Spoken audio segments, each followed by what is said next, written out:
محمد معدن الجود والكرم وآله وأصحابه الكرام وابنه الكريم وبارك وسلم صلاة دائمة سرمدا أبدا بحمدہ تعالی و بکرم مصطفیٰ صلی اللہ تعالی علیہ وسلم۔ آج کی اس شب میں قرآن عظیم کے 10 پارے مکمل ہو چکے ہیں، یعنی 1/3 حصہ قرآن عظیم کا تلاوت ہو چکا ہے۔ اللہ عز و جل بقیہ 2/3 میں ہمیں آسانی عطا فرمائے اور آپ سب کو اور ہمیں صحیح انداز میں پڑھنے اور سننے کی توفیق عطا فرمائے۔ آج ہم نے سورہ اعراف کا بقیہ حصہ، سورہ انفال اور سورہ توبہ کی تلاوت کی ہے۔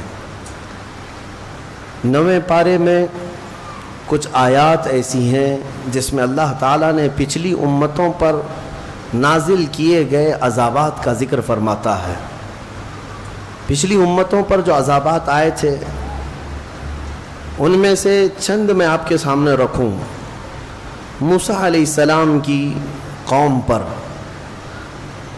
یعنی اس میں بنی اسرائیلی تھے، عذابات کیسے کیسے آئے پہلے سنیں۔ اللہ تعالیٰ فرماتا ہے فَأَرْسَلْنَا عَلَيْهِمُ الطُّوفَانَ والجراد والقمل والضفادع والدم آیات مفصلات۔ 5 قسم کے عذابات آئے۔ وہ نافرمانی کرتے تھے، عذاب آتا تھا۔ آپ کو میں بتاؤں کہ اللہ نے ان کو نعمتیں بھی بے حساب دیں۔ بنی اسرائیل کو جو نعمتیں تھی، پتہ ہے کہ جب وہ چلتے تھے تو آسمان کا ایک ٹکڑا سایہ بن کر کے چلتا تھا کہ انہیں دھوپ نہ لگے۔ ان کے ناخن بڑھتے تو خود سے نیت کر لیں تو صاف ہو جاتے۔ کپڑے اگر میلے ہوں تو صبح سو کر اٹھیں کپڑے صاف ہو چکے ہوتے۔ کوئی محنت کرنی نہیں تھی۔ اور کھانا بھی کیا جنت سے اترتا تھا، من و سلوہ، جنت کا کھانا اترتا تھا۔ فکر کس چیز کی تھی؟ ٹینشن کیا تھا؟ نہ کمانا ہے نہ محنت کرنا ہے۔ لیکن باوجود اس کے وہ قوم بڑی نافرمان تھی۔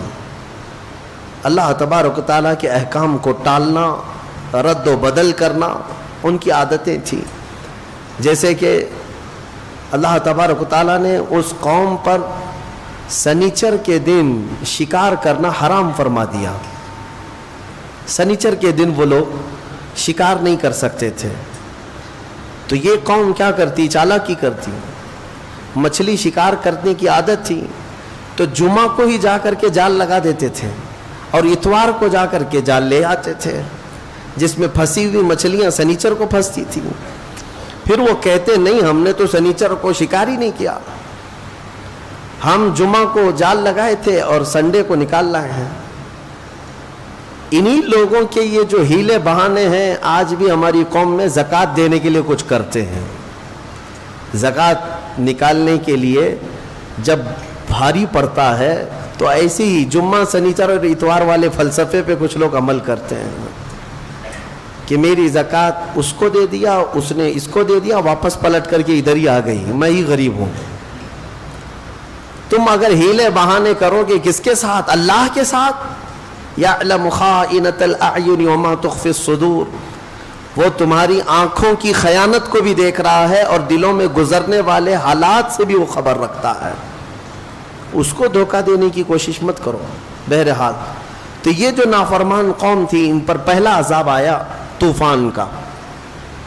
طوفان آ گیا، سیلاب آیا، اتنا کہ ہر چیز بہنے لگ گئی۔ یہ دوڑے دوڑے موسیٰ علیہ السلام کے پاس آئے، توبہ کیا، معافی مانگی۔ اللہ نے اس عذاب کو ٹال دیا۔ چند دن گزرے تھے کہ پھر اپنی پہلی والی روش پہ آ گئے، نافرمانی۔ پھر ویسے ہی برے اعمال، تو رب تعالیٰ نے دوسرا عذاب ٹڈیوں کا بھیجا۔ ٹڈی، یہ چڈے جو اڑتے ہیں، یہ اس قدر تیز آ گئے۔ ٹڈیوں کا عذاب ہوتا ہے یہ، پورے کے پورے ایک طوفان کی طرح ٹڈیوں کا جھنڈ آ جاتا تھا۔ نہ وہ کچھ دیکھ سکتے ہیں نہ کچھ پکڑ سکتے ہیں۔ کھانے میں ٹڈیاں، بستر میں ٹڈیاں، ہر جگہ۔ پھر وہ تنگ آ کر کے توبہ کے لیے آئے، توبہ کیا، معافی کی تلافی کی۔ رب تبارک و تعالیٰ نے پھر معاف کر دیا اور عذاب کو ٹال دیا۔ خوشی خوشی رہنے لگے. چند دنوں کے بعد پھر سے مستی, پھر سے وہی نافرمانی. پھر اللہ تبارک و تعالیٰ نے جوؤں کا عذاب بھیجا. جوئیں جو سر میں ہوتی ہیں, اس کا بھی عذاب آیا. یہ کیسے؟ اتنی جوئیں کہ ان کے صرف سر میں نہیں, ان کے کھانے میں, برتن میں, پانی میں, ہر جگہ جوئیں ہیں. وہ ایک لقمہ نہیں کھا سکتے تھے بغیر جوؤں کے. یہ بھی کئی دن تک عذاب چلتا رہا. پھر توبہ کیے, پھر معافی مانگی, اللہ تعالیٰ نے پھر توبہ قبول کیا, پھر معاف کیا. چند مہینے گزرے تھے کہ پھر نافرمانی کیا, پھر اپنی پرانی روش پر آئے. تب رب تبارک و تعالیٰ نے مینڈکوں کا عذاب بھیجا. میں گنا رہا ہوں, آپ توجہ چاہتا ہوں. مینڈکوں کا عذاب ایسے کہ اس قدر مینڈک بھر گئے بستی میں کہ ان کے بستروں پر, ان کے برتنوں پر, ان کے کھانے میں, ان کی پانی میں, ان کے سونے میں, ہر جگہ مینڈک. کوئی بندہ اگر سوتا تو اس کے چہرے پر مینڈک سب چڑھ جاتے تھے. یہ عذاب تھا. دور ایک مینڈک کو دیکھنا اور وہ ہے, لیکن سونے کے وقت 100 مینڈک تم پر چڑھ جائیں تو یہ عذاب ہے. عذاب ہے, کیا کر لو گے آپ؟ پھر وہ آئے. یہاں تک کہ روایتوں میں بتایا گیا کہ وہ لقمہ اٹھاتے تھے کھانے کا, جب ہاتھ میں لیتے تو مینڈک بن جاتا تھا. کھانا نہیں کھا پا رہے تھے. پھر توبہ کیا, اللہ کی بارگاہ میں روئے, معافی مانگی, اللہ نے پھر معاف کیا. مینڈکوں کا عذاب اٹھا لیا گیا, ختم کیا گیا. اس کا مطلب یہ ہے کہ عذاب مولا بھیجتا ہے, لیکن جب جب بندے توبہ کرتے ہیں پھر وہ عذاب کو ٹالتا بھی ہے. وہ غفور ہے, رحیم ہے. پھر اس کے بعد چند مہینوں کے بعد پھر اپنی پرانی روش پر آئے بنی اسرائیل. وہی پرانے کام, وہی نافرمانیاں. تب رب تبارک و تعالیٰ نے خون کا عذاب بھیجا. ہر جگہ خون ہی خون تھا. ان کے کنویں, ان کے ندیاں, ان کے تالاب خون سے بھر گئے. اس قدر خون. ہاں ایک بات اور ہے کہ جو ایمان والے تھے, موسیٰ علیہ السلام کے فرمانبردار غلام تھے, ان پر یہ عذاب نہیں رہتا تھا. وہ مزے میں کھاتے پیتے رہتے تھے, ان پر عذاب نہیں تھا. تو یہ جو نافرمان لوگ ہیں, انہوں نے دیکھا کہ موسیٰ علیہ السلام کے ساتھیوں پر یہ عذاب نہیں ہے, تو جب کھانے کا وقت ہوتا تو دوڑے دوڑے ان کے پاس جاتے ہیں کہ میاں تم اپنا کھانا ہمیں کھلا دو, تمہارے کھانے میں خون نہیں ہے, ہمارے کھانے میں خون ہے. تو وہ مومن بندہ رحم کھا کر اپنے برتن سے کھانا اٹھا کر کے ان کے منہ میں ڈالتا, منہ میں جاتی خون بنتا, پھر خون بن جاتا. یہاں تک کہ وہ اتنے عاجز آ گئے, کہا کہ تم اپنے منہ میں لے لو اور اپنے منہ سے ہمارے منہ میں تھوک دو. وہ مومنین یہ بھی کرتے, پانی لیتے اپنے منہ میں اور پھر ان لوگوں کے منہ میں جب کلا کرتے تو ان کے منہ میں آتے ہی خون بن جاتا. عذاب اللہ کا. کتنے ہیلے بہانے کرو گے بچنے کی. اخذناہم بغتہ, قرآن میں اللہ فرماتا ہے ہم اچانک پکڑ کریں گے, اور جب مولا کی پکڑ ہوتی ہے کوئی نہیں بچ پاتا. 7ویں پارے کی ایک آیت گزری ہے, رب تعالیٰ فرماتا ہے فَلَمَّا نَسُوا مَا ذُكِّرُوا بِهِ فَتَحْنَا عَلَيْهِمْ أَبْوَابَ كُلِّ شَيْءٍ حَتَّى إِذَا فَرِحُوا بِمَا أُوتُوا. جب لوگ بھول جائیں, اللہ کو بھول جائیں, تو رب تعالیٰ کیا فرماتا ہے, ہم ان کے لیے خوشیوں کے سارے دروازے کھول دیتے ہیں, خوب خوشیاں مناؤ. ارے جو رب تعالیٰ کو بھول جائے اس کو خوشیاں دی جاتی ہیں. ہاں مولا فرماتا ہے خوب خوش ہو جائیں, وہ خوب خوش ہو جائیں جو کچھ انہیں دیا گیا ہے. پھر اللہ فرماتا ہے اخذناہم بغتہ فاذا ہم مبلسون, ایک دن ہم اچانک پکڑ کریں گے, پھر وہ سارے ان کے منصوبے دھرے کے دھرے رہ جائیں گے, کچھ نہیں کر سکیں گے. تو بہت زیادہ عیاشی کرنے والے اگر یہ سمجھتے ہیں کہ ہم صحیح چل رہے ہیں, دیکھو نماز نہیں پڑھتے پھر بھی ہمارے پاس مال ہی مال ہے, ہم روزہ نہیں رکھتے پھر بھی ہمارے پاس جائیداد ہی جائیداد ہے, تم خام خیالی میں ہو, اللہ نے تمہیں ڈھیل دی ہے. جب بندہ رب تعالیٰ کو بھول جائے تو اللہ پوری دنیا کھول دیتا ہے اس کے لیے, خوشیاں منا لے. کیونکہ اب آخرت میں اس کا حصہ نہیں ہے. جو کچھ موج کرنا ہے مستی کرنا ہے کر لے, پھر اللہ تعالیٰ کی پکڑ آئے گی. تو عذاب جو ہے رب تبارک و تعالیٰ کا یہ بہت سخت ہے. جو اس میں گرفتار ہوا اسے کوئی نہیں بچاتا, اسے کوئی نہیں بچاتا.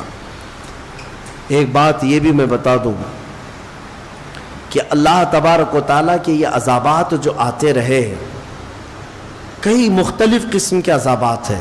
ابھی یہ 5 تو میں نے بتایا. ایک طوفان آیا, پھر اس کے بعد ٹڈیوں کا عذاب آیا, پھر جوؤں کا عذاب آیا, پھر مینڈکوں کا عذاب آیا, پھر اس کے بعد خون کا عذاب آیا. یہ ایک ہی قوم پر الگ الگ قسم کے عذاب آتا ہے. باقی دوسری قوموں پر جو عذاب آتا ہے, شعیب علیہ السلام کی قوم وہ ناپ تول میں کمی کرتے تھے. ہاں, کرانے کی دکان والے اچھی طرح سے سمجھ لیں, یا پھر کوئی بھی جس کے ہاں ناپ تول کرنا ہے ہوتا ہے, تم اگر کانٹے میں گڑبڑ کرتے ہو, ہاں ہو سکتا ہے گورنمنٹ کو دھوکہ دے دیں, گراہک کو دھوکہ دے دیں, اللہ کو نہیں. اور اللہ کو یہ سخت ناپسند چیز ہے. ناپ تول میں کمی کرنا اللہ کو سب سے زیادہ ناپسند ہے. ناپ تول کا مطلب صرف اور صرف یہ وزن کرنے والے گیہوں چاول شکر ہی نہیں, دودھ بھی آیا اسی میں, تیل بھی آیا اسی میں, ناپنے والی چیز بھی, تولنے والی چیز بھی. اور شعیب علیہ السلام کی قوم اس بلا میں گرفتار تھی. ہزار انہیں سمجھایا گیا لیکن وہ باز نہیں آتے تھے. تو جانتے ہیں ان کو گھمنڈ کس بات کا تھا؟ وہ قوم حضرت شعیب علیہ السلام کے ڈرانے پر بھی یہ کہتی تھی کہ ہمیں کچھ ہوتا نہیں, ہمیں کچھ نہیں ہوگا. اور انہوں نے جانتے پہاڑوں کو تراش تراش کر کے گھر بنا لیے تھے, پتھر کے پہاڑوں کو, اور اس کے اندر رہتے تھے. نہ بجلیاں اس پر اثر کرتی ہیں پہاڑ کے پتھروں پر, نہ طوفان کچھ کر پاتا, کچھ نہیں ہوتا. آج بھی وہ پہاڑ موجود ہیں. حضرت صالح علیہ السلام کی قوم کی خصوصیت قرآن میں یہ فرمائی گئی ہے کہ وہ لوگ پہاڑوں کو تراش تراش کر کے گھر بناتے تھے, ڈیزائن ایک سے ایک پہاڑ ایک خاندان کا, فری میں ملتے تھے پہاڑ. تو آج تک اگر وہ پہاڑ تراشے ہوئے موجود ہیں تو اس زمانے میں کتنے مضبوط رہے ہوں گے. تو انہیں اس بات کا گھمنڈ تھا کہ ہم سب سے مضبوط گھروں میں ہیں, کیا کر لو گے ہمارا. اللہ کے نبی ڈراتے تھے. اچھا, اس قوم کو یہ معلوم تھا کہ نوح علیہ السلام کی قوم پر جو عذاب آیا تھا وہ سیلاب آیا تھا, پانی آیا تھا. اگر ویسا عذاب آئے تب بھی ہمارا کچھ نہیں ہوگا, ہم پہاڑوں میں رہتے ہیں.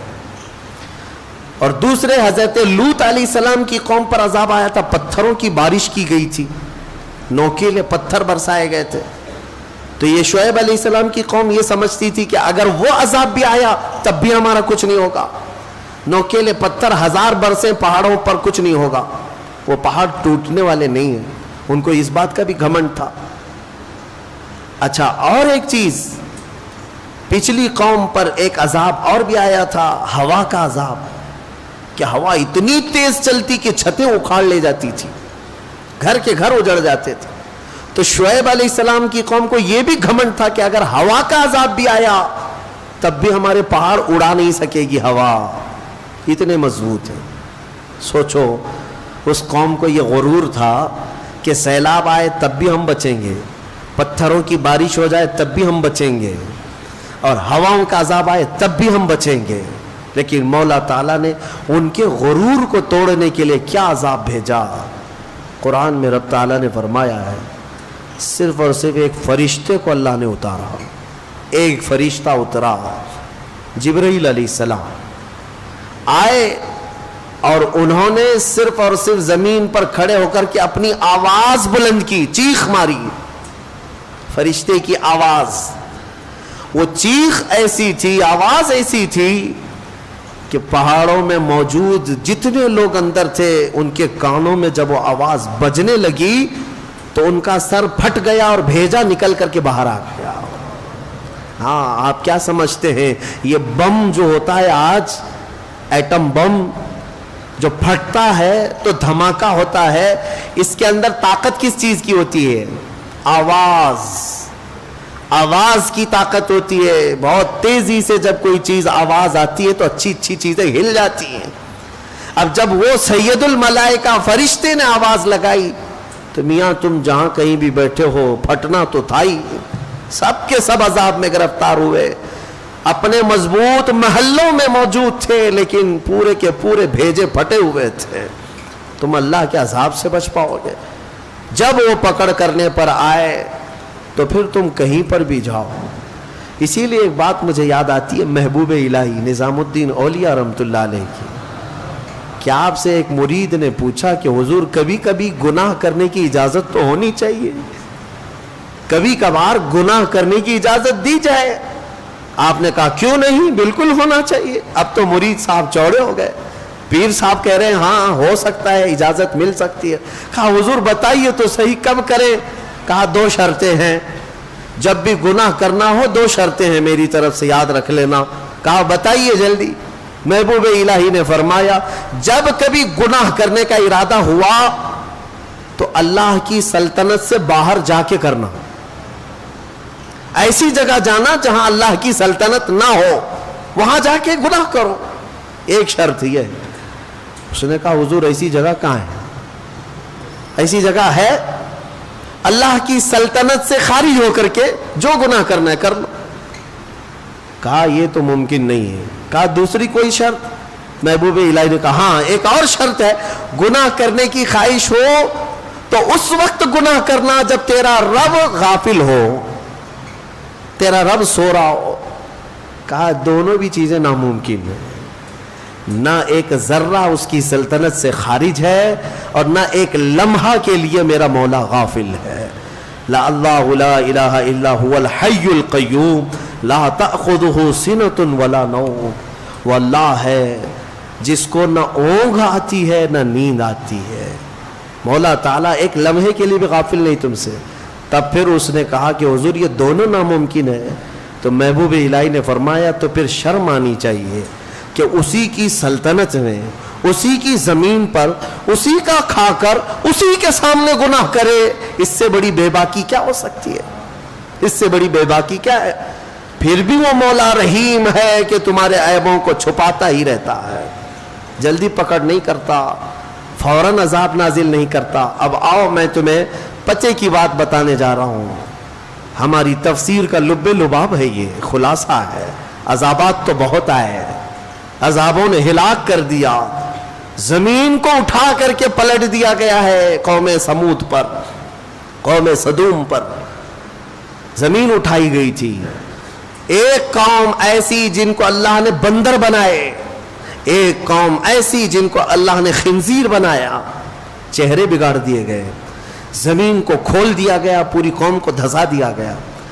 آج بھی بہت ساری جگہ کھدائی میں پرانے شہر ملتے ہیں، ہاں پرانی آبادیاں ملتی ہیں، کسی نہ کسی زمانے میں وہ دھسے ہوئے لوگ ہوں گے، شہر کے شہر نیچے زمین پر دھس گئے ہیں۔ یہ سب عذابات آئے، لیکن ہم نے آج ہی کے پارے میں ایک آیت یہ بھی تلاوت کی کہ کچھ لوگوں نے کہا رسول پاک صلی اللہ تعالیٰ علیہ وسلم کی بارگاہ میں کہ اگر اللہ تبارک و تعالیٰ ہے تو پھر پتھروں کی بارش ہم پر کر دی جائے، ہمیں فامطر علینا حجارۃ من السماء، آسمان سے ہمیں پتھروں کی بارش کر دی جائے۔ رب تعالیٰ نے جواب میں کیا فرمایا؟ اللہ تعالیٰ نے فرمایا وما کان اللہ لیعذبہم وانت فیہم، اب اللہ ویسا عذاب نہیں نازل کرے گا اس لیے کہ ان کے بیچ میں میرا محبوب آرام کر رہا ہے۔ وانت فیہم، اے رسول آپ ان کے بیچ میں ہیں، عذاب ویسا نہیں آئے گا۔ اے مسلمانوں، کیا آج گناہ ویسے نہیں ہو رہے ہیں؟ ناپ تول میں کمی کرنے والے ہر شہر میں ملیں گے، لوط علیہ السلام کی قوم کا گناہ کرنے والے ہر شہر میں ملیں گے، نوح علیہ السلام کی نافرمان قوم کے بہت ساری مثالیں ہر شہر میں ملیں گی، موسیٰ علیہ السلام کی نافرمان قوم کی کئی نافرمانیاں آج بھی ملیں گی۔ پچھلے گناہ تو ہو ہی رہے ہیں لیکن عذاب ویسے نہیں آ رہے۔ کسی کو خنزیر بنایا گیا، کسی کو بندر بنایا گیا، کیا پتھروں کا عذاب نازل ہوا؟ نہیں ہوا۔ کیوں نہیں ہوتا ہے؟ اس لیے کہ قرآن کہتا ہے ویسا عذاب اب نہیں آئے گا، اس لیے کہ اللہ کا رسول ان کے درمیان آرام فرما، محبوب کائنات ہے۔ اے مومنوں فخر کرو جتنا چاہو، اس لیے کہ اس رسول کی برکت سے اللہ نے بہت سے عذابات ہم سے دور کر دیے، بہت سے عذابات ٹال دیے۔ یہ رسول کریم صلی اللہ علیہ وسلم کی برکت صرف مومنوں کے لیے نہیں، یہاں پر موجود دنیا میں کافر، مشرک، مرتد، ملحد جتنی قومیں ہیں سب بچے ہوئے ہیں رسول پاک کی وجہ سے، سب بچے ہوئے ہیں میرے مصطفیٰ کی وجہ سے۔ نبی آخر الزمان صلی اللہ تعالی علیہ وسلم کا ہمارے درمیان ہونا یہ کتنا بڑا رحمت کا سبب ہے۔ اے میرے عزیزو، اس لیے میں کہتا ہوں کہ کم از کم تمہیں اگر اپنی ویلیو معلوم ہو جائے نا، تمہیں اپنی حیثیت معلوم ہو جائے کہ تم کون ہو، تو پھر ادھر ادھر منہ کبھی نہیں مارو گے، ادھر ادھر ہاتھ کبھی نہیں پھیلاؤ گے، اس کے نگر ڈگر دیکھو گی بھی نہیں، کیونکہ تمہاری حیثیت کیا ہے تمہیں پتہ چل جائے۔ تمہیں اندازہ بھی نہیں ہے کہ اللہ نے تمہیں کون سی قوم میں پیدا کیا۔ اے عزیز مسلمانوں، اللہ نے اس امت میں پیدا کیا تمہیں جس میں پیدا ہونے کی تمنا پچھلے نبی بھی کیا کرتے تھے، بنی اسرائیل کے انبیاء دعا کرتے تھے۔ تم کو بغیر مانگے اللہ نے اس امت میں پیدا کیا، مانگ کے آئے تھے دنیا میں، بغیر مانگے پیدا کیا ہے۔ حضرت سفیان ثوری رحمۃ اللہ علیہ سے ایک روایت ہے، کتنی پیاری بات وہ کہتے ہیں، ارشاد فرماتے ہیں کہ اے رسول پاک کے امتی، جب تجھے یہ معلوم ہے کہ تیرے بغیر مانگے اللہ نے تجھے اپنے محبوب کی امت میں بنایا، تو کیا وہ تیرے مانگنے پر اپنی جنت نہیں عطا کرے گا؟ مانگنا ہی نہیں چاہتا، مانگنے کی عادت بھی چھوٹ گئی تمہاری۔ بہرحال میرے عزیزو، عذابات نہیں آتے آج تو اس لیے نہیں کہ تم نیک ہو، عذابات اس لیے نہیں آتے اس لیے نہیں کہ ہم بہت بڑے عبادت گزار ہو گئے، عذابات اس لیے نہیں آتے کہ ہمارے رسول کی رحمت ساتھ میں ہے۔ اور پھر میں یہ بات کہوں گا، حضور پاک صلی اللہ تعالی علیہ وسلم کا بھی یہ احسان ہے ہمارے اوپر، حضور کا یہ احسان ہے ہمارے اوپر کہ ہمارے درمیان آرام کر رہے ہیں۔ تم کتنے خوش قسمت ہو، جب چاہو میرے مصطفیٰ کی حاضری کے لیے مدینے جا سکتے ہو۔ یہ سب کو میسر نہیں ہے، فرشتوں کو بھی میسر نہیں ہے، فرشتوں کی بھی باری لگا دی گئی ہے وہاں جانے کے لیے، ان کی عمر میں ایک ہی بار باری آتی ہے۔ تم فخر کرو، جب چاہو میرے مصطفیٰ کے دربار میں جا سکتے ہو۔ اور اگر کوئی غریب ہے جا نہیں سکتا تو جہاں سے رویا وہیں مصطفیٰ تشریف لائے، جہاں سے پکارا وہیں میرے آقا آ گئے۔ یہ میرے آقا کی رحمت نہیں ہے تو اور کیا ہے؟ حضور پاک کی رحمت ہے کہ وہ ہمارے درمیان ہے۔ اسی لیے شاعر نے کہا تھا وہ ہر عالم کی رحمت ہے، کسی عالم میں رہ جاتے۔ وہ جنات کے لیے رحمت ہے کہ نہیں ہے؟ وہ فرشتوں کے لیے رحمت ہے۔ اللہ تعالیٰ کے 18,000 عالم، 18,000 مخلوقات کی الگ الگ دنیا، وہ رسول سب کے لیے رحمت ہے، سب کے لیے رحمت ہے۔ کسی بھی دنیا میں رہ جاتے میرے مصطفیٰ، وہ ہر عالم کی رحمت ہے، کسی عالم میں رہ جاتے یہ ان کی مہربانی ہے کہ یہ عالم پسند آیا۔ میرے آقا صلی اللہ علیہ وسلم ہمارے درمیان ہے، یہ اس سے بڑھ کر کے کیا فخر کی بات ہے۔ اسی لیے مدینے والے 1400 سال گزر گئے، 1400 سال گزر گئے، آج بھی میں نے مدینے کے بچوں کو اور بچیوں کو دیکھا ہے، چاہے وہ ماڈرن ایجوکیشن بھی لیتے کیوں نہ ہو، اسکول میں بھی کیوں نہ جاتے ہو، لیکن جب وہ اپنے گھروں میں آتے ہیں فخر کسی بات پر کرتے ہیں تو یہی کہتے ہیں طلع البدر علینا، ہم پر اللہ کی طرف سے 14ویں کا چاند طلوع ہوا ہے۔ کئی سالوں پہلے کی ایک بات میں نے غالباً کہا تھا اپنی کسی بیان میں، ایک مولانا صاحب ہیں، وہ عالم دین ہیں بڑے، وہ مدینہ طیبہ کی حاضری میں تھے، تب وہاں پر ان کے سفر کے دوران کی بات انہوں نے ہمیں بتائی تھی کہ ایک چھوٹی سی بچی 6 سال کی بچی تھی، وہ کچھ مانگنے کے لیے آئی کہ بابا کچھ دے دو ہم کو، تو انہوں نے اٹھا کر کے دے دیا، اور بڑی پیاری بچی تھی، اس کو بلایا، کہا کہ ادھر آ بیٹا، تو ہمارے ساتھ چلے گی؟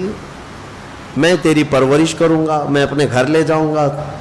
اور اس کو طرح طرح کی نعمتوں کا ذکر کر کے بتایا، ہمارے ہندوستان میں ایسا ہے ویسا ہے. بچی خوش ہو گئی، بچی خوش ہو گئی.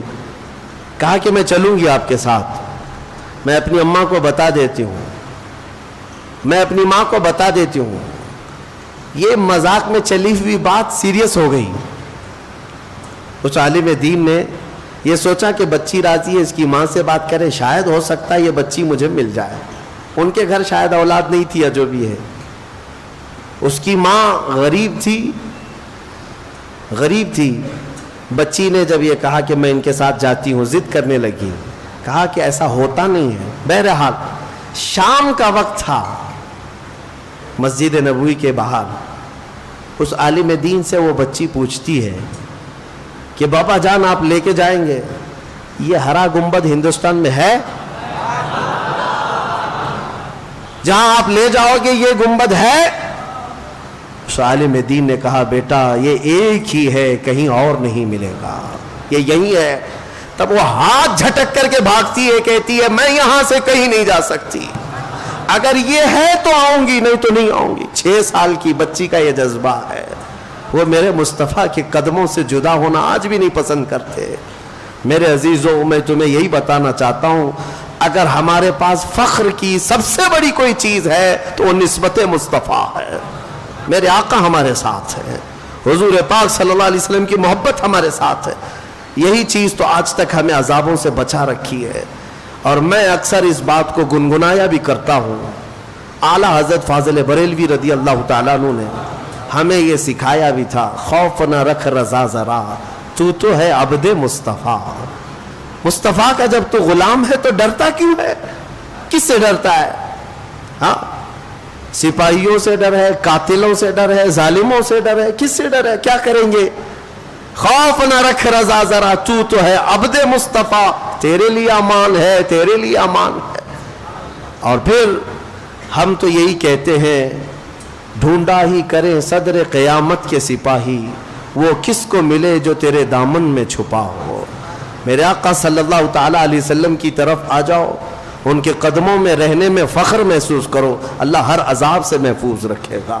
میرے عزیزوں یہ تھا پچھلی تفسیر کا کچھ بقیہ حصہ تھا، لیکن ایک آیت کریمہ اس کو میں ضرور ذکر کرتا ہوں جو یادگار ہے. 10ویں پارے سورہ توبہ کی اللہ تبارک و تعالیٰ نے ایک سفر کا ذکر فرمایا، اور وہ بہترین سفر ہے. کس کا سفر؟ میرے مصطفیٰ کریم کا. مکہ سے لے کر مدینے کا جو سفر تھا، ہجرت کے سفر کا ذکر آج کے پارے میں آیا ہے. اللہ تعالیٰ نے ذکر فرمایا، رسول کریم صلی اللہ تعالیٰ علیہ وسلم مکہ مکرمہ میں 13 سال تک قیام فرمائے اعلان نبوت کے بعد، اور بڑی مشقتیں، بڑی کلفتیں دیکھنے کو ملی. 3 سال میرے آقا صلی اللہ علیہ وسلم کے پورے خاندان کا مکہ والوں نے بائیکاٹ کیا تھا.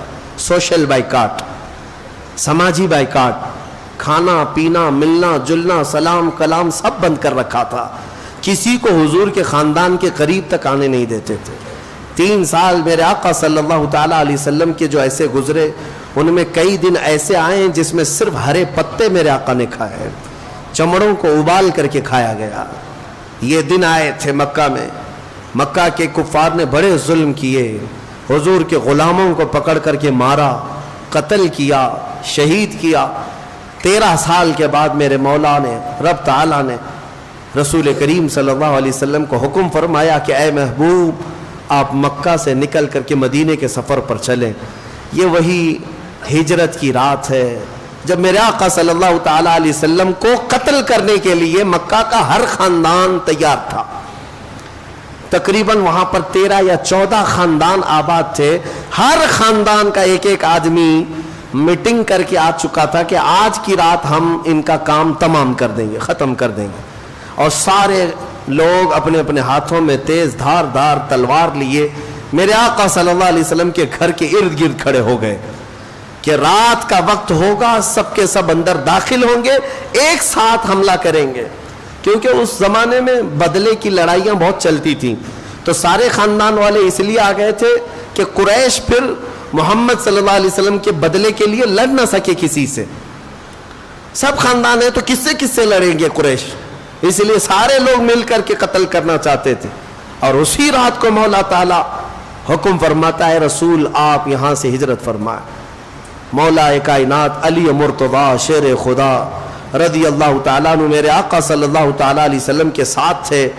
حضور نے ان کو اپنے بستر پر لٹایا اور خود میرے آقا گھر سے باہر نکلے یاسین شریف کی تلاوت کرتے ہوئے. اپنے ہاتھ میں مٹی اور کنکریاں کچھ لیں اور جو باہر گھر کے کھڑے تھے ان کفار کے منہ پر پھینک دیا. اور حضور اکرم صلی اللہ علیہ وسلم ان کے درمیان سے چلتے چلتے نکل آئے.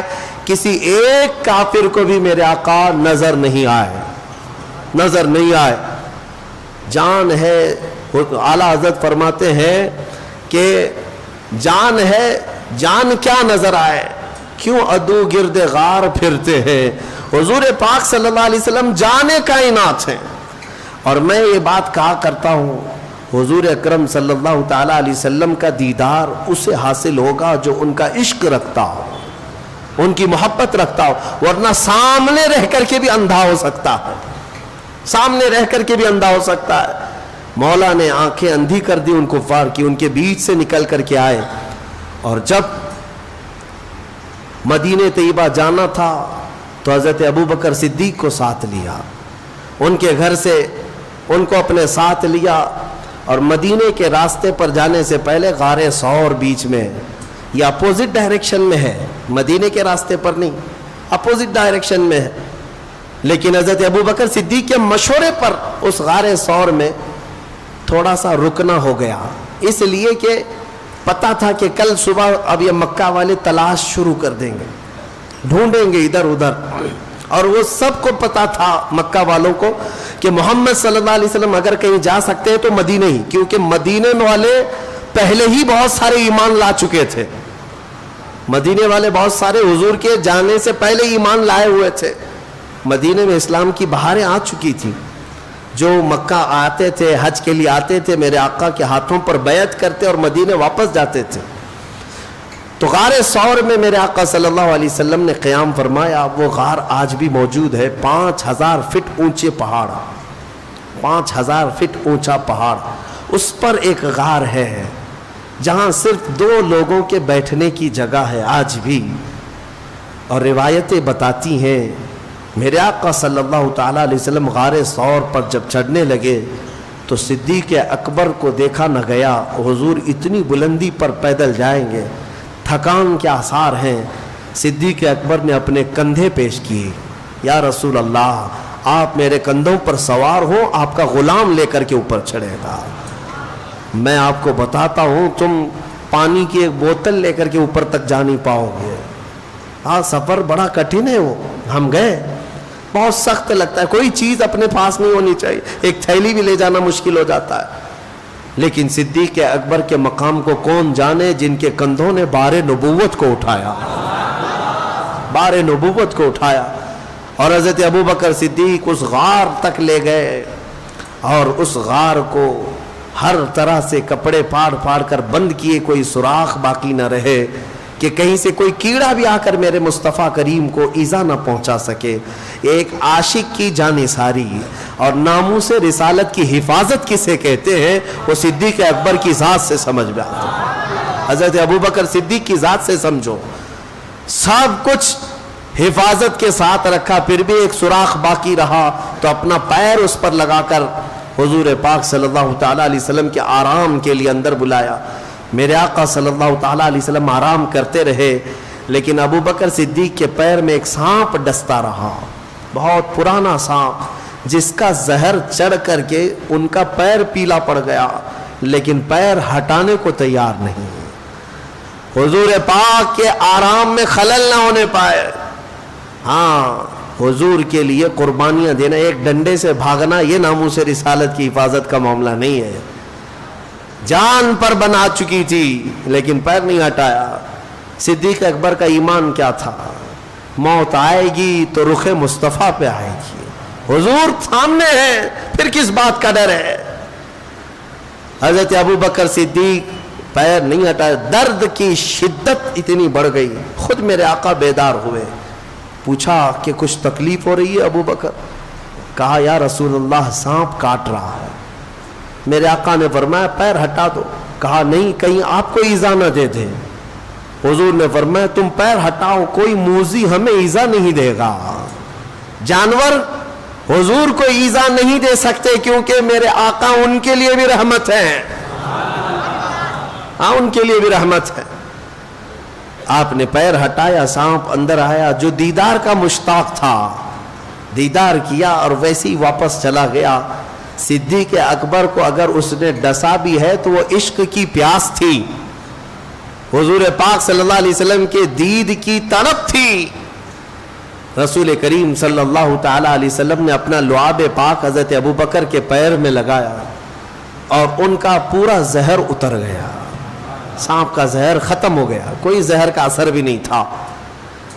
اور میں سمجھتا ہوں کہ حضرت ابوبکر کو یہ معلوم تھا, اس لیے پیر نہیں ہٹا رہے تھے.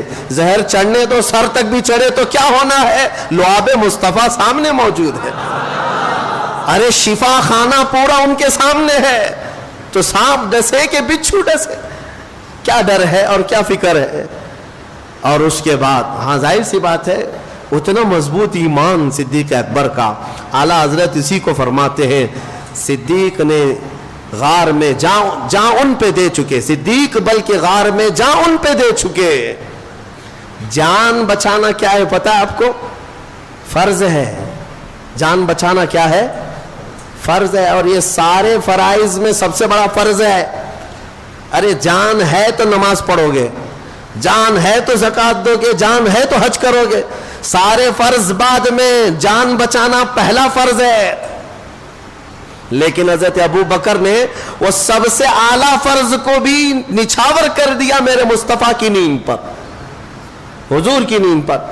اعلیٰ حضرت نے فتاوی رضویہ شریف میں ایک پیاری بات نقل فرماتے ہیں. کہتے ہیں کہ اگر دو فرض ایک ساتھ جمع ہو گئے تو کون سے فرض پہ عمل کرنا چاہیے؟ دو فرض ایک ساتھ جمع ہو جائیں تو کون سے فرض پہ عمل کرنا چاہیے؟ ایک ہی وقت میں دو فرض آ گئے, کون سے فرض پر عمل کرے؟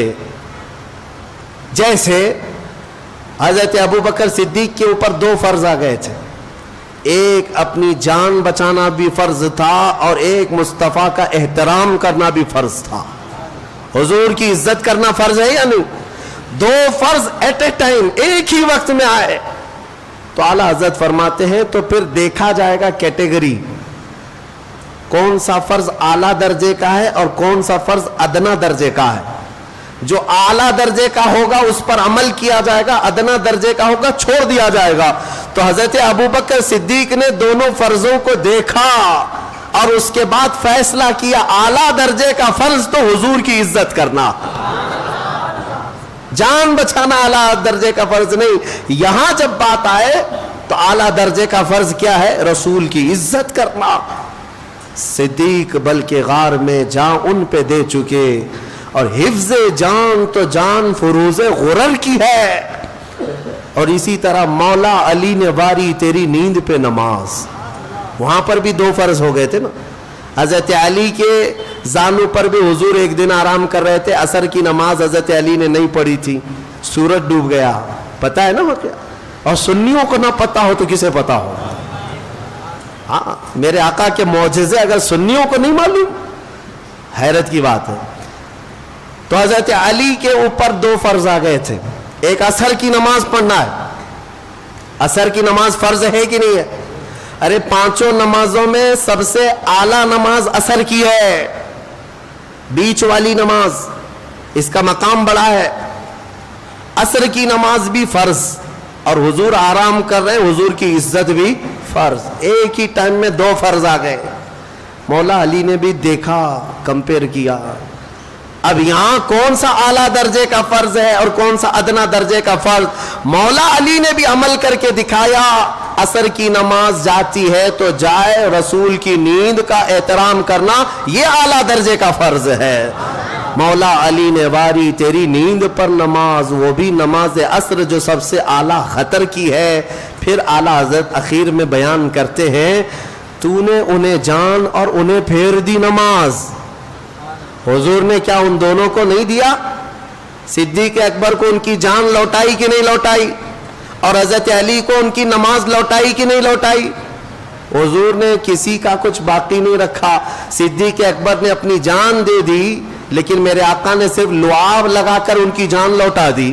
حضرت علی نے نماز چھوڑ دی, حضور بیدار ہو کر انگلی سے پلٹا کر ان کے لیے عصر کی نماز کا وقت قائم کرا دیا. تو نے انہیں جان اور انہیں پھیر دی نماز, پر وہ تو کر چکے جو کرنی بشر کی ہے. ثابت ہوا کہ جملہ فرائض فروع ہے, اصل الاصول بندگی استاجور کی ہے. اصل الاصول بندگی استاجور کی ہے. جو میں ختم کرتا ہوں اپنی بات کو کہ غار ثور میں ایک واقعہ جو پیش آیا, قرآن کہتا ہے اذ اخرجہ الذین کفروا ثانی اثنین اذ ہما فی الغار اذ یقول لصاحبہ لا تحزن ان اللہ معنا. یہ آیت کریمہ ہے. ایک وقت ایسا آیا کہ کفار و مشرکین ڈھونڈتے ڈھونڈتے غار تک بھی پہنچ گئے. ان کے پیر نظر آنے لگ گئے حضرت ابوبکر صدیق کو. حضرت ابوبکر صدیق کے سینے میں خوف ہو گیا کہ پورے کے پورے یہ قاتل بپھر کر کے آ گئے, ہم دو ہی ہیں یہاں پر, اور غار کے قریب آ گئے. وہ پیروں کے نشان دیکھ کر کے آئے ہوں گے یا کسی بھی طرح سے وہاں تک پہنچ گئے. اب ڈرنے لگے حضرت ابوبکر. تو جانتے ہیں میرے آقا نے ان کے سینے پر ہاتھ رکھا اور ایک جملہ فرمایا, لا تحزن ان اللہ معنا. ابو بکر مت گھبرا, اللہ ہمارے ساتھ ہے. مت گھبرا, اللہ ہمارے ساتھ ہے. میں اکثر یہی کہتا ہوں, اے مسلمانوں یہ جملہ اتنا پاورفل ہے, اتنا پاورفل ہے. کروڑوں جھوٹے کسی اور کے ساتھ ہوں مگر اللہ ہمارے ساتھ ہے. اللہ ہمارے ساتھ ہے. اس بات پر یقین کے ساتھ چلو, دیکھو تمہارا ایمان کتنا مضبوط ہوتا ہے. ایمان کتنا مضبوط ہوتا ہے. ہم نے دیکھا ہے کہ جس کے ہاں ایمان آ جائے تو پھر وہ دنیا کے خوف سے بھی آزاد ہوتا ہے. میاں بڑے بڑوں کی بات تو چھوڑے, ابھی ماضی قریب میں ایک برقع پوش خاتون نے 40 کتوں کو صرف اللہ اکبر سے بھگایا تھا. 40 کتے بھاگ گئے. کس بات پر؟ کچھ بھی نہیں. نہ اس لڑکی کے پاس, اس خاتون کے پاس چھری نہیں ہے, چاقو نہیں ہے, بلیڈ نہیں ہے, کچھ نہیں ہے, لیکن اللہ اکبر میں اتنی تاثیر ہے. لا تحزن ان اللہ معنا. مت گھبراؤ, بے شک اللہ ہمارے ساتھ ہے. یہ جملہ مجھے عرض کرنا تھا. آج بھی میں آپ سب سے یہی کہتا ہوں, گھبراؤ مت. اور ہم بچپن میں طغروں پر ایک شعر پڑھتے تھے, اکثر گھروں کے باہر چوکھٹوں پر یہ لگایا جاتا تھا, اور اب تو یہ سب رواج بھی ختم ہو گیا. نہ گھبراؤ مسلمانوں, ابھی خدا کی شان باقی ہے, ابھی اسلام زندہ ہے, قرآن باقی ہے. یہ ایک طرح سے حوصلہ دیا جاتا تھا, گھبراؤ مت, ابھی خدا کی شان باقی ہے, ابھی خدا ہے, ابھی اسلام زندہ ہے, قرآن باقی ہے, کچھ نہیں ہوگا انشاءاللہ العزیز. بہت سارے موذی کیڑے آئے لیکن اسلام کا کچھ نہیں نقصان ہوا انشاءاللہ العزیز. صبح قیامت تک یہ اسلام لہلہاتا ہی رہے گا. اسلام تیری نبض نہ ڈوبے گی, حشر تک تیری رگوں میں رواں خون ہے 4 یار کا. اب میں تفسیر چونکہ پوری میری ہو نہیں سکی, ہجرت کا یہ سفر میرے آقا صلی اللہ تعالی علیہ وسلم کا ابھی طویل ہے, لیکن میں یہیں پر روکتا ہوں. مدینہ طیبہ میرے آقا صلی اللہ تعالیٰ علیہ وسلم تقریباً 8 یا 9 منزلوں کے بعد پہنچے تھے تو شاندار مدینے والوں نے استقبال کیا تھا. لوگ کہتے ہیں حضور مکہ میں پیدا ہوئے تو وہاں پر تو جشن عید میلاد النبی نہیں منایا گیا. حضور پیدا ہوئے تھے تو میلاد نہیں منایا گیا. بہت سارے لوگ یہ سوال کرتے ہیں, ان سے جواب یہ دینا کہ حضور جب پیدا ہوئے تھے تو مکہ میں صرف کافر ہی کافر تھے سوائے بی بی آمنہ اور حضرت عبد المطلب کے. کون تھا وہاں پر؟ تو کافروں سے پوچھو گے میلاد نہیں منائے تھے. اگر تم بھی انہی کی کیٹیگری کے ہو تو مت مناؤ, کیا فرق پڑتا ہے. ہاں لیکن حضور جس دن مدینے میں انٹر ہوئے تھے, جس دن مدینے میں داخل ہوئے تھے, ارے چھوٹے بچے سے لے کے بوڑھے تک ہر کوئی مدینے کی گلیوں میں آ کر دف بجا بجا کر خوشیاں منا رہے تھے. ہم پر مولا کا 14ویں کا چاند طلوع ہو چکا ہے. طلع البدر علینا من ثنیات الوداع.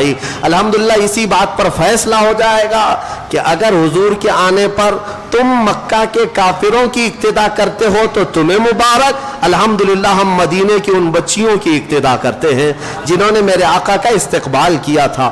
اللہ تبارک و تعالی ہمیں انہی عاشقوں کی جماعت میں زندہ رکھے اور انہی میں ہمارا خاتمہ فرمائے۔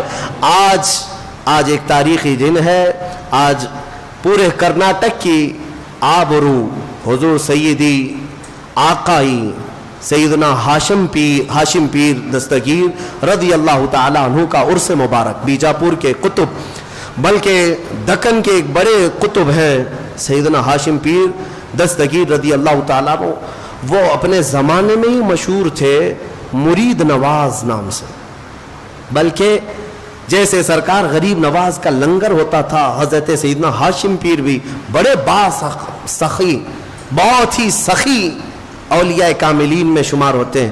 میں نے ان کی تاریخ میں پڑھا ہے، آپ حیرت میں ڈوب جاؤ۔ حضرت ہاشم پیر کے آستانے پر صبح 30 من اور شام میں 30 من گوشت روزانہ بنتا تھا۔ من جو ہے وہ تو اب چھوٹ گیا ہے، من کتنا ہوتا ہے؟ 1 کلو کے برابر نہیں ہے، ہاں کافی کلو کا 1 من ہوتا ہے۔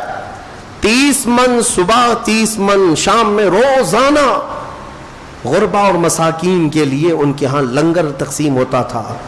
ہاشم پیر دستگیر رضی اللہ تعالیٰ عنہ کی ولادت جو ہے 980 ہجری کے آس پاس کی ہے۔ آپ 10ویں صدی ہجری کے اولیاء کاملین میں سے ہیں اور آپ کا سلسلہ نسب حسینی سادات میں سے ہیں۔ آپ سید الشہداء امام علی مقام سیدنا امام حسین رضی اللہ تعالیٰ عنہ کی آل میں سے ہیں، اور مجدد وقت حضرت سیدنا شاہ وجیہ الدین علوی گجراتی رضی اللہ تعالیٰ عنہ شتاری، ان کے خاندان سے آپ کا تعلق ہے۔ آپ کے والد گرامی حضرت برہان الدین۔ میں صرف 1-2 باتیں عرض کر دیتا ہوں میں برکت کے لیے، اس لیے کہ ہماری یہ ہاشمی مسجد اسی ہاشم پیر کی نسبت سے ہے، تو ہاشمی مسجد میں تو ظاہر سی بات ہے ان کا ذکر کرنا ہم سب کے لیے لازم ہے۔ ویسے بھی سنیوں کے لیے کرناٹک کے بیجاپور کے اس قطب کو پڑھنا لازم ہے۔ حضرت سیدنا ہاشم پیر کی جب ولادت ہوئی، ولادت کے صرف 3 گھنٹے کے بعد ان کی ماں کا انتقال ہو گیا۔ آپ کی والدہ صرف 3 گھنٹے کے بعد انتقال کر گئی۔ پیدا ہوا آج بچہ سادات کے گھر کا بچہ ہے، لیکن جب دودھ پلانے کی بات آئی تو کئی عورتیں آئی، خاندان کی بھی باہر کی بھی، کسی کا دودھ آپ نے چھوا نہیں، دودھ پیتے ہی نہیں تھے، سب گھبرا گئے، کسی کا دودھ نہیں پکڑ گئے۔